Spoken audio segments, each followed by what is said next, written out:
Marites, chika, paano nga ba nagsimula ang love story ni Donnie at Belle? Tinanong kasi siya ng mga Marites, sila ng Marites, how would you describe your love story?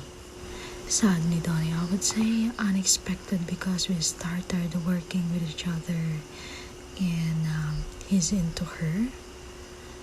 And I remember bata pa yung tawag ko sa kanya, but of course, I've always had a crush on her before na.